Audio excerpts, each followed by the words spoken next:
In this video, we are going to learn the essay Being of Bhasha in the form of critical appraisal. It can be read as a single comment on the nature of knowledge consumed in India and the violence arising in our society because of the mismatch between knowledge and existence. This essay is written by GN Devy. He is one of the influential Indian English critics, social activist, and philosopher. He has been working for the betterment of Adivasis living in Western India. He published this essay in 2008. It undertakes cultural and intellectual engagement that is neglected in our society, mainly the oral traditions of Adivasis living in Western India.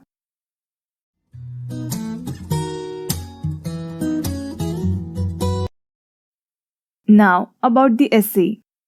Actually, this essay is divided into 8 parts, as it is shown. First is substance of language. Second is writing and aphasia. Third, silence, insanity and language. Then, story of telling. Fifth, truth fiction, cyberspace. Next, the middle term.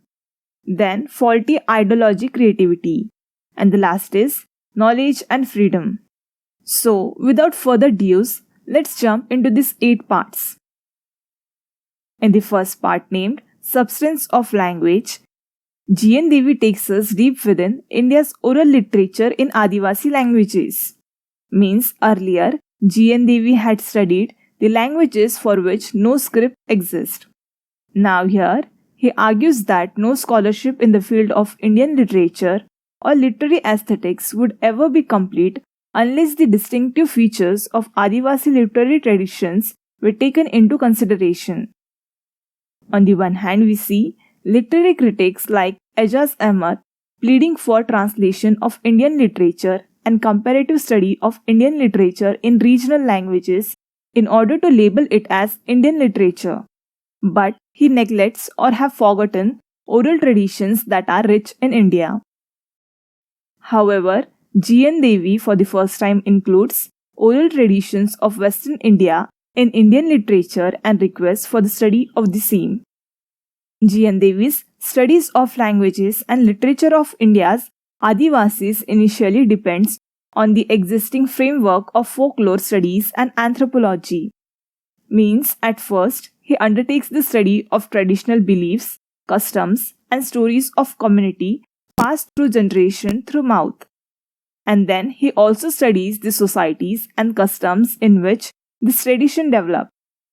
He says, with the decline of oral traditions and deforestation of the country, traditional human languages will also decline and disappear. And if the Adivasi languages and their oral literature get declined, the study of Indian aesthetics would be incomplete and imperfect.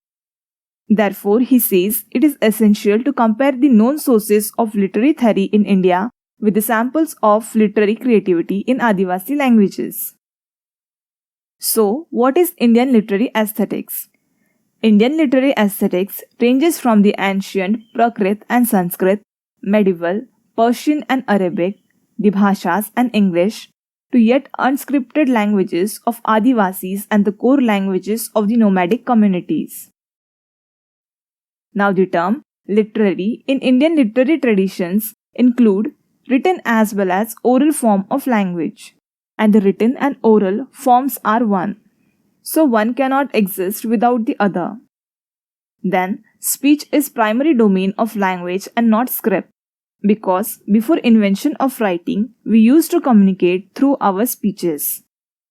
Script, though, are not absolutely necessary for linguistic creativity, but it can easily cause internal displacement of linguistic creativity in a given language. Whereas dialects, which means any regional language, have importance in survival and growth of bhashas.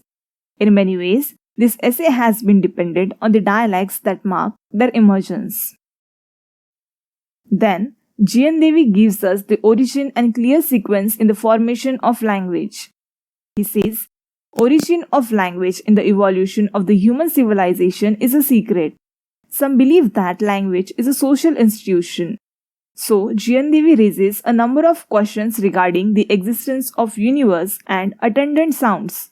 Anantadhwani, that is, eternal sound, and sound coined by human beings. Sound transmitting the message, while other means like gesture, body movement do the same thing.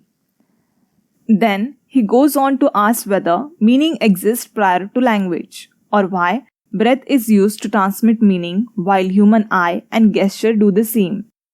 He argues other forms like gestures, eyes, body movements are enough to transmit meaning.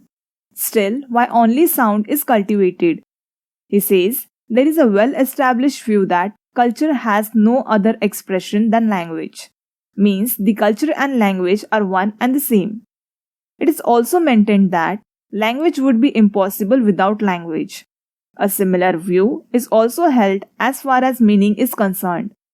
Means for every transaction of knowledge, language has been used as an alternative that determines the other boundaries of each transaction of the intellect. This simply means knowledge through language makes us to enhance and extend our boundaries of knowledge, and meaning can't exist entirely in the absence of language. There is no doubt that sometimes human can share experience without use of language. To give example, love, fear, anxiety are communicated without using language. But all experiences cannot be shared without use of language. Human languages may at best be seen as dialects of the uninterrupted dhwani. Though images and symbolic means are capable of conveying meaning, but the sound symbol based language will have to be counted as a dialect conveying the total range of meaning, and the totality of the human languages, stabilized through words and script, will have to be seen as dialect of the totality of all experience, all meaning, and all sounds. Hence, it is essential to study dialects which forms the language. That is, language is defined by its dialects, or dialect is the base of language. It is through them that language keeps its continuous contact with the universe outside it and therefore manages to belong to it. The second part of the essay is titled Writing and Aphasia. By aphasia, we mean inability to understand or produce speech as a result of brain damage. In this part, GN Devy proceeds to speak on forms of writing which he came across while he was working on oral tradition. He cites Speech Syndicate of Gondhali community from Maharashtra. He says this community does not use a language of signs, images, or pictographs, but their speech or gesture has characters belonging to different kinds of script.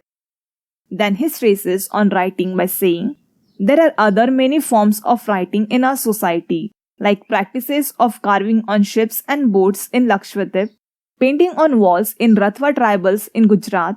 All are examples of numerous manuscript traditions of India.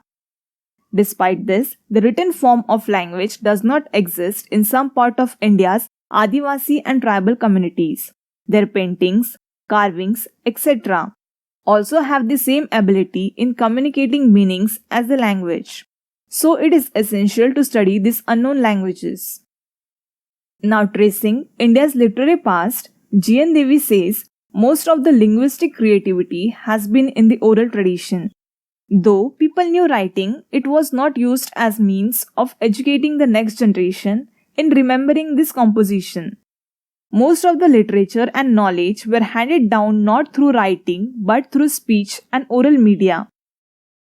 Hence, it is essential to study such speeches and oral literature in order to understand what is meant by Indian literary aesthetics. Most of the Adivasi languages do not have their own script. All they have is a very rich tradition of songs, stories, history, and memory. Their body is like a document, which were not written by hand but conveyed by tongue. Such oral traditions and the language used for conveying that rich traditions are not included in the 8th schedule of the Constitution. Let me tell you, the 8th schedule of the Indian Constitution includes 22 languages as the official languages of India, and these mainstream languages become obstacle in the development of Adivasi languages. Hence, it is necessary to respect the great linguistic diversity which our historical and human experiences has bestowed upon us. In the third section of essay entitled Silence, Insanity and Language, GN Devy argues that silence and insanity are essential for production of aesthetic experience. For example, before colonialism in India, both these things existed. That is why Abhinav Gupta considers culmination of all the rasas is attended by a combination of all which could be described as Shantarasa, which means peace. Mahabharata is unique for its Shantarasa, the ultimate aesthetic achievement. But due to the British or the introduction of Western education, Western psychology and psychiatry in colonial period, Indians lost patience for insanity. Means, before colonialism in India, there was a space for silence and insanity in our family and society. But under the influence of British teaching, we start to reduce the space for insanity. Indians lose capacity to experience silence or respect it. They also lost capacity to cope with insanity as an essential part of our being. Where, in fact, silence communicates more than language. Means intense emotional experiences are expressed through silence and not in languages. However, Indian languages have developed to a level of complexity which can accommodate euphoria, hysteria, insanity, and silence as patterns of significance. Where euphoria is a feeling of intense excitement and happiness. Hysteria is exaggerated or uncontrollable emotion or excitement, and insanity means madness.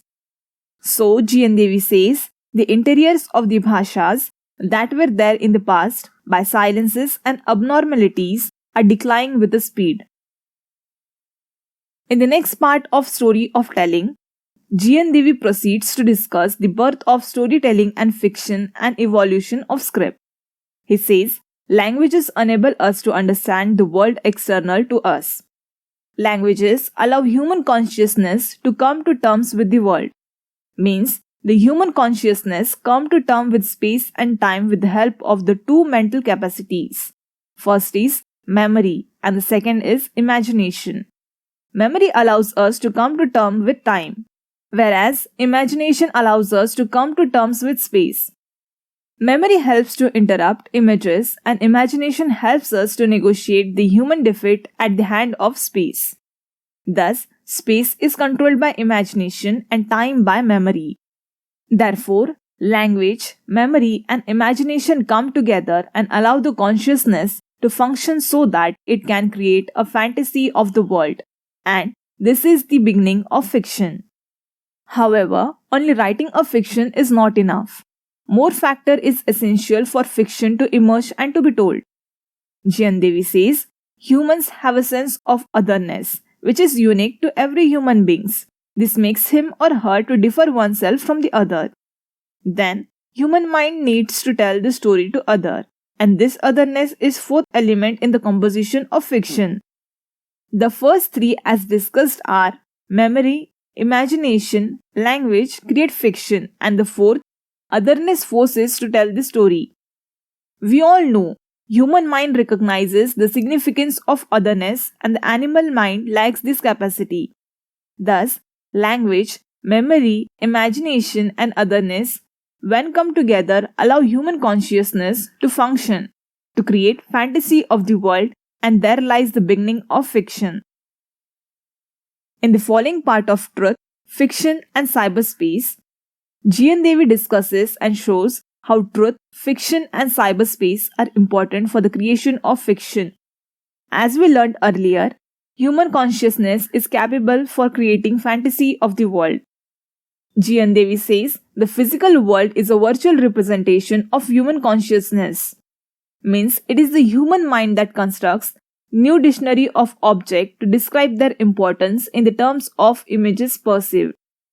It is human being which turn real into virtual and virtual into real. So, reality is different from truth. If we look around, the truth is perceived differently by different religions. Means the meaning of truth changes from time to time and it changes from one community to other. For example, for ancient Indians, truth could be described in words. In ancient India, we have a theory of truth which maintains that substratum of every object is one and the same. This means foundation of every object is one and the same. Therefore, the purpose of learning should be nothing more than to be able to appreciate the distinction is untrue and the unity and the oneness of all things and beings alone is truth. However, Buddhist version of truth refuses this concept and maintains that suffering and pains are truth. Means truth can be experienced and expressed. However, these are just the notion of truth and not truth itself. GN Devy says there is no connection between the notion of truth and reality. Truth and reality are two different planes of sensory experiences or the conceptual exercise and intellectual understandings. What is common to these two planes is the isness of things, the phenomenal presence of the world that the human consciousness may have been created as a fantasy. It is in order to effectively describe the presence of the present that the human mind has to build the thought structures in order of the truth. Following this, fictional narratives acquired truth value by their ability to convince the subject that the events narrated in them have taken place in some kind of real or imaginary past. So truth refers to that which fiction does not possibly refer to this world, though this world becomes material for use in a fictional creation. Thus, fiction refers not to this world in existence, rather it refuses to the world within, or to the continuous changes of existence that human imagination creates. Now it is clear that memory is of essence to any conceptualization of truth. Imagination is of essence of fiction, while truth claims to refer to the world that is, and fiction refers to the world that slips over isness of existence. Different versions of truth are being existed in the world. For Chinese, truth acquires its value by being visible, whereas Indian school believed that if truth becomes visible and if it is represented in a work of art, then it discontinues to be a truth. Thus, what is truth for one school may be quite different and also opposite for another school. Even within a single school, truth changes from age to age. Sensory experience acquires truth and fiction at once deal with imagination and the past. So human language brings us from truth to fiction and from fiction to cyberspace, from real to imaginary and from imaginary to the predominantal virtual. So at last, all memory, truth, imagination go in making language of human being. Now, faulty ideology creativity. In this part, GN Devy says, the creator works with the help of memory, truth, imagination of human being in order to form language of creativity. And the four apparatus of human understanding like sensation, intellect, imagination and memory work in their own way in the creative process. Ideology is another possibility of thinking offered by human beings. The natural thing in the world is narrated in the form of culture, using ideology. Ideologies allow an individual to look at life experience with a sense of consistency. But ideologies focus their attention excessively on the political sphere of human existence. One must keep in mind the other spheres of human existence, like aesthetic and ethical, are also useful in the creation process. Moving ahead, freedom and knowledge are the other essential part of creative process which human beings possess. Knowledge in its most basic form is of two types, or rather its two distinct entities. One is knowledge inside the human mind. The other is knowledge as a system. Knowledge system has a certain prerequisite, and that prerequisite is script.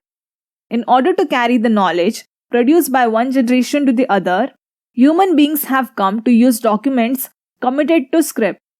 Knowledge acquires its meaning from sensation, life experience, imagination and memory. Knowledge also leads human beings towards freedom, and enlightenment. However, the same knowledge can be used to continue slavery, as it happened in India.